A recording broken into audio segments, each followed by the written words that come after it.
Hola, buen día a todos. Sean bienvenidos a esta materia de democracia en México.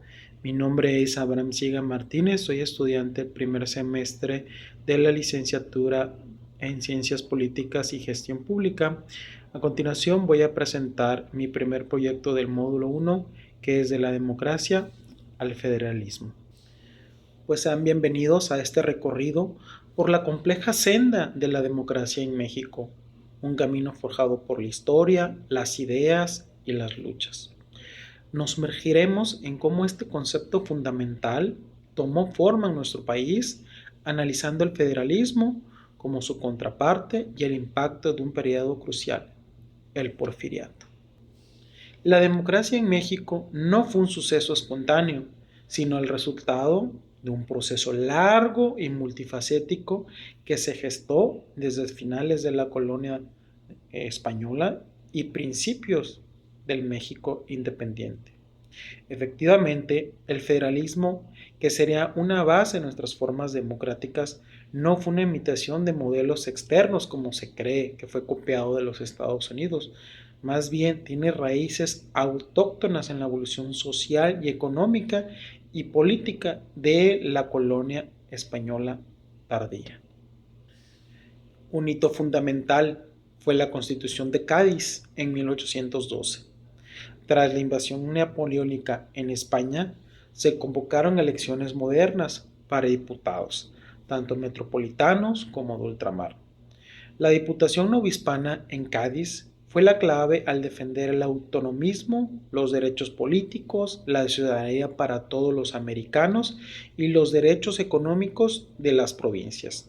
Esto sentó las bases para el reconocimiento de los regionalismos preexistentes que luego darían forma al Pacto Federal de 1824.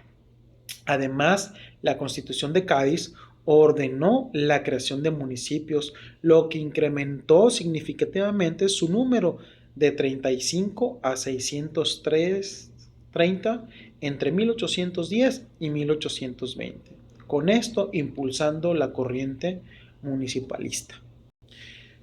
El concepto de soberanía también jugó un papel crucial, influido por el liberalismo incipiente y el pactismo histórico ibérico. La idea de que los pueblos reasumían la soberanía en ausencia del monarca se volvió una fuerza dinámica para un nuevo arreglo político y el fomento de las autonomías provinciales. Paralelamente, fuertes regionalismos se habían perfilado en el virreinato de la Nueva España debido al desarrollo económico y social en regiones como el Bajío, Veracruz, Puebla, Zacatecas y Yucatán. De local, regional, surgió una ciudadanía orgánica que articulaba derechos políticos cimentada en la integración de territorios configurados por poderosas variables económicas, demográficas y de urbanización.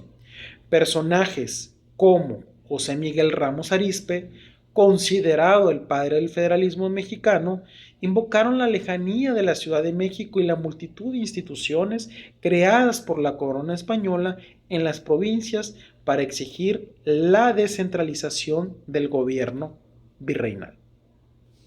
La resistencia a la centralización fue una constante.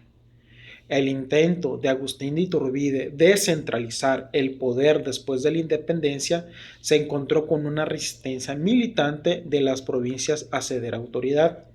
El triunfo del plan de Casamata, que demandaba la salida de Iturbide y la instauración de la República, confirmó los poderes regionales y llevó a las provincias a enviar diputados al Congreso Constituyente en 1824.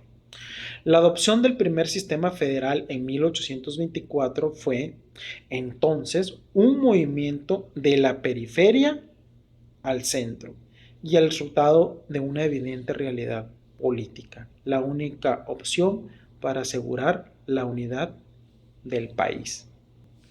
Más adelante, el federalismo se aliaría con el liberalismo. Después de la guerra con Estados Unidos, el Acta de Reformas de 1847 restauró la Constitución de 1824 y marcó la confluencia entre federalistas y liberales doctrinarios. Interesados en las garantías individuales, el federalismo fue visto como la fórmula más adecuada para garantizar tanto la autonomía local como la limitación de poder frente al individuo.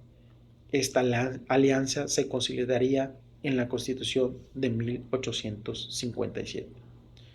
La participación ciudadana también creció. Entre 1847 y 1867 se vivió una era creciente de participación popular, con nuevos actores colectivos como las comunidades y los pueblos indígenas. La Guardia Nacional jugó un papel crucial, pues sus clases oficiales y jefes eran electos, lo que convirtió en la primera organización democrática moderna en el país. Esto amplió la conciencia de soberanía anclada en la defensa de la patria chica y fortaleció los lazos locales dentro de las entidades federativas. Hemos visto cómo surgió el federalismo en México, pero la historia del país ha estado marcada por la tensión con su contraparte, el centralismo. En efecto, el centralismo se presentó como una alternativa histórica recurrente.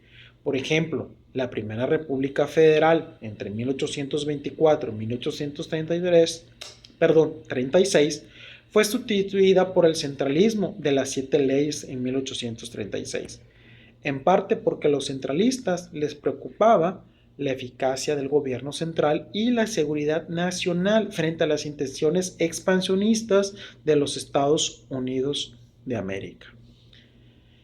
¿Y cómo se relaciona esto con la democracia? Bueno, según Samuel Huntington, la democracia se define institucionalmente por la elección de líderes en eventos competitivos, regulares, honestos y no excluyentes. Esto implica una dispersión del control sobre bienes como el poder económico, el prestigio y la riqueza. Si el gobierno ejerce un poder absoluto sobre la economía, la democracia es imposible.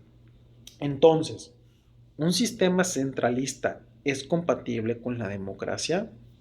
Huntington argumenta que la democracia es incompatible con una economía de planificación centralizada de carácter permanente. En México, la historia muestra un federalismo menguante desde la segunda mitad del siglo XIX, con pautas de centralización. El porfiriato, aunque respetó formalmente la Constitución de 1857, construyó un sistema político de fuerte control centralizado, donde inicialmente hubo un federalismo de compromiso, que luego derivó en la supeditación de los mandamases locales al gobierno federal. ¿Y la Revolución Mexicana cambió esto? No de inmediato. La Revolución Mexicana tuvo una vocación irremediable a la concentración de poder y a la centralización política, con el objetivo de lograr una profunda reforma social. La Constitución de 1917 incluyó reformas que sentaron las bases para el engrandecimiento del gobierno federal, como las garantías sociales y el artículo 27, que declaró a la nación titular originaria de propiedad de tierras y aguas. La centralización fiscal fue una vía muy efectiva, federalizando los impuestos más productivos y limitando la capacidad de los estados a diseñar políticas de desarrollo. La planificación centralizada también fue un instrumento clave para la centralización en el último tercio del siglo XX, en esencia, un centralismo extremo. Al concentrar excesivamente el poder, choca con la necesidad de dispersión de poder y competencia política que define la democracia. Los textos indican que la centralización a menudo se basó en la dudosa premisa de que los estados carecían de capacidades o que sus autoridades no eran confiables.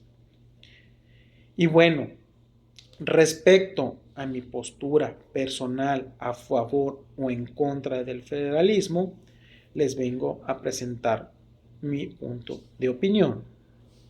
De una manera neutra, pues lo que puedo comentar es que el federalismo, como una forma de gobierno, busca la coexistencia de dos soberanías, nacional y local, con raíces autóctonas mexicanas, pero que experimentaron un debilitamiento progresivo a través de diversas pautas de centralización, aunque novedades modestas, pero positivas, en su recuperación después de las elecciones del 2000. Y a continuación nos pasamos al porfiriato. Luces y sombras, claro, obscuros. Don Porfirio Díaz, dos extremos, muy querido o muy odiado, o poco incomprendido. Para entender mejor la alternancia entre federalismo y centralismo, es crucial analizar un periodo dominado por una fuerte centralización, el porfiriato. A lo largo de un periodo de gobierno, es una etapa histórica mexicana que presenta tanto aspectos positivos como aspectos negativos. Comencemos con los aspectos positivos. Indudablemente uno de los mayores logros fue la estabilidad política y la paz social. Díaz fue un estadista que logró pacificar el país y establecer un orden después de un largo siglo XIX de anarquía, levantamientos y crisis. Esto permitió el auge económico y el progreso material. Se fomentó la inversión extranjera, especialmente europea. Se saneó la hacienda pública bajo José Ives Limantur, logrando un superávit constante desde 1895. Hubo una expansión de la red ferroviaria y otras obras públicas como el desagüe del Valle de México. También abolieron las alcabalas, favoreciendo el dinamismo del comercio interno. Pero por otro lado, ¿cuáles fueron los aspectos negativos del porfiriato? A pesar del progreso material, el porfiriato se caracterizó por un fuerte autoritarismo y la ausencia de democracia electoral. Aunque Díaz declaró en 1908 que el pueblo mexicano ya estaba capacitado para la democracia, la realidad demostró una poca flexibilidad política y la supresión de prácticas democráticas. Las elecciones eran a menudo una formalidad, con el control central ejerciendo presión para imponer candidatos, como se observó en Morelos, en Sinaloa y Coahuila. La reelección continua de Díaz y la creación de la vicepresidencia para gestionar su sucesión ante su avanzada edad demuestran un sistema alejado completamente electoral genuino. Y en el ámbito social, ¿qué consecuencias tuvo la concentración del poder del porfiriato? Bueno, el progreso económico del porfiriato fue cuestionado por las pésimas condiciones de vida de la mayoría de los mexicanos y una rígida estructura social que beneficiaba a un grupo selecto. Los trabajadores y los campesinos se enfrentaron a explotación, bajos salarios, largas jornadas laborales y ausencia de derechos. Las huelgas obreras importantes como la de Cananea, más bien de los mineros de Cananea en 1906, Río Blanco en 1907, fueron reprimidas violentamente por las autoridades con fusilamientos e encarcelamiento de líderes. También hubo una concentración de tierras en grandes haciendas, a menudo despojando a pueblos indígenas. La prensa opositora en esa época y los periodistas también fueron objeto de represión y encarcelados. La historia de México es un claro reflejo de la interacción entre estas fuerzas. El camino hacia la democracia ha sido una búsqueda constante de equilibrio entre la unidad y la diversidad, y entre la eficiencia del gobierno y la protección de libertades individuales.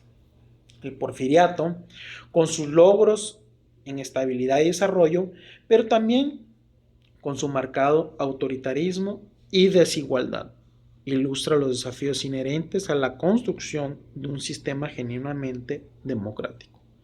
La definición institucional de democracia, basada en elecciones competitivas y la dispersión del poder, sigue siendo un referente crucial para evaluar el avance y los retrocesos de nuestro país en este camino.